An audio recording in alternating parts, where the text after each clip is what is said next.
Hello, today we're going to learn a new method of factoring. It is called the difference of two squares. So it's really important that we have all of our old methods of factoring still readily available to us and we know really well how to do those. So we're going to start together by doing number one. We're going to factor this.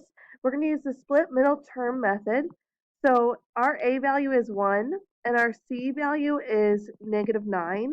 So if we do A times C, we're looking for what multiplies to get -9. And you want to look for what adds to get our B value of 0. And here I'm going to zoom in so we can see this a little bit better. So our B value here is 0 because it's missing. We're missing our middle term. So we're going to think through our number pairs and we end up with 3 and -3. So what we're going to do is we're going to rewrite this m squared minus 3m plus 3m minus 9. Notice I'm bringing down my first and my last, and I'm splitting up the middle term into those new ones. I'm going to cut this in half, and my first two have an m in common, so I'm going to factor that out. If I divide each of these by m, I get m minus 3.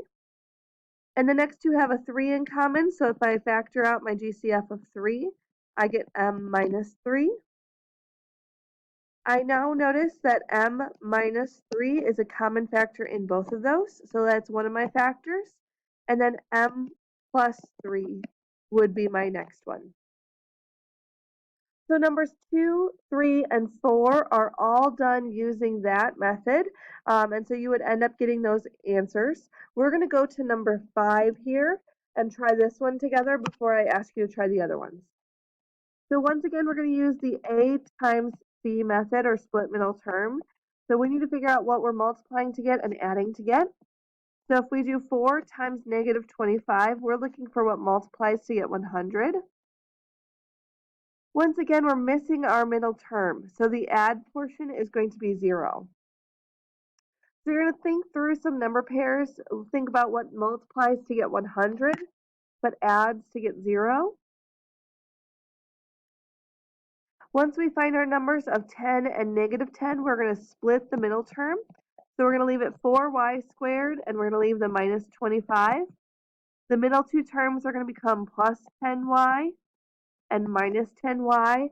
And as all the other ones have gone through, you can write it in any order. So plus 10 and minus 10 or vice versa is fine. You're going to chop this in half. The first two terms, we're going to find our GCF of 2y. We're going to divide out the 2y, so we get 2y plus 5. The next two terms have a minus 5 in common. So since our leading term here is negative, we are going to make sure we're dividing by a -5. So we get 2y plus 5 once again. So 2y minus 5 is one of our factors, and 2y plus 5. So go ahead and pause the video and factor 2, 3, 4, and 6 using this method. So take a moment, pause it, factor it, and then come back. Okay, let's see how we did. So for number 2, we get x minus 9 and x plus 9. Number 3 is x minus 4 and x plus 4. Number 4 is x minus 7 and x plus 7. And number 6 is 3x minus 1 and 3x plus 1. So you're going to notice that 1 through 6 here had some things that are in common. So what do we notice about each of the original terms? Well, looking at this, all of these were missing the bx term. So all of them were missing the bx term, meaning they were all two terms. They were all binomials. All of these had a minus sign between the terms.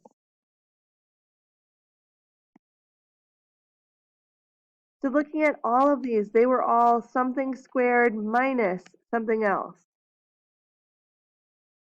The last thing to notice is that the first number and the last number in each of these, you could actually square root those. So they were all perfect squares for your first and last term.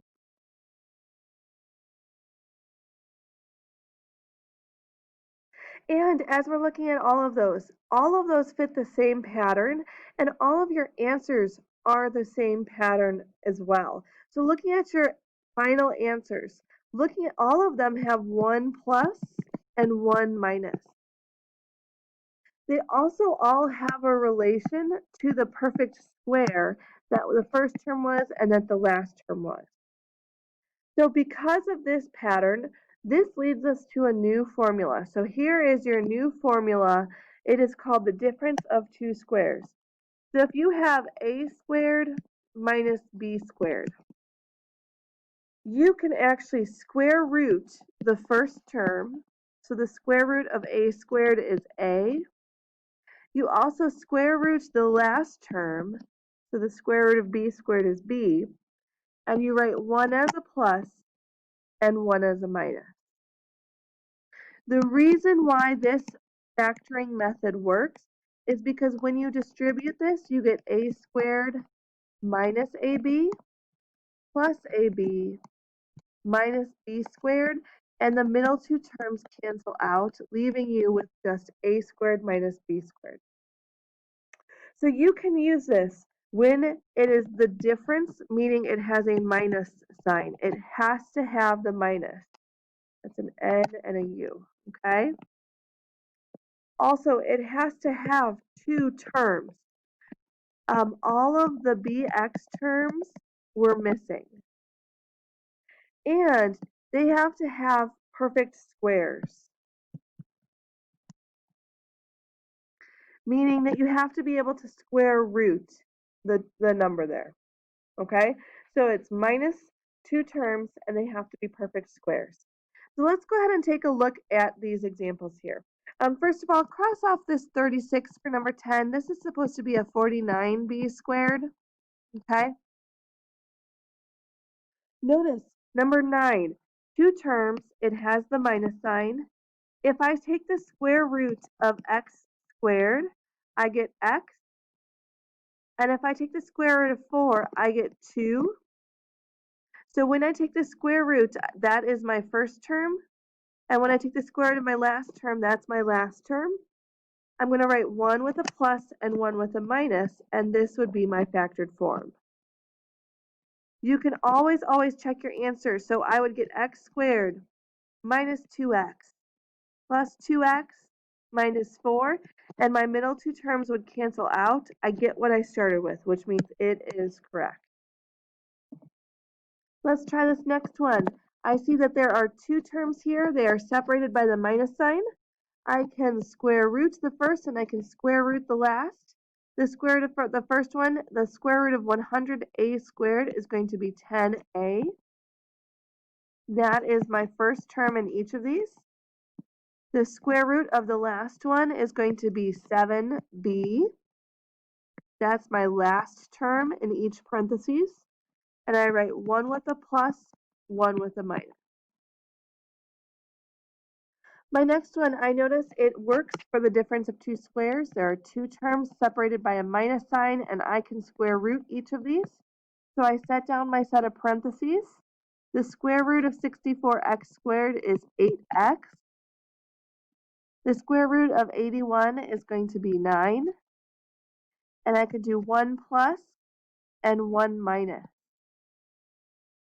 And again, let's go ahead and check this one. We could have checked the last one as well. We would get 64x squared minus 72x plus 72x minus 81. So the middle two terms cancel out and we get what we started with.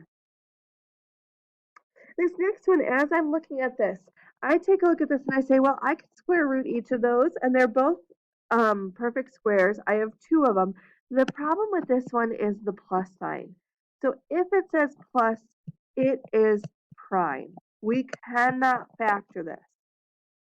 You might be thinking, well, why can't we just write x plus 5 and x plus 5, right? Because it's a plus sign.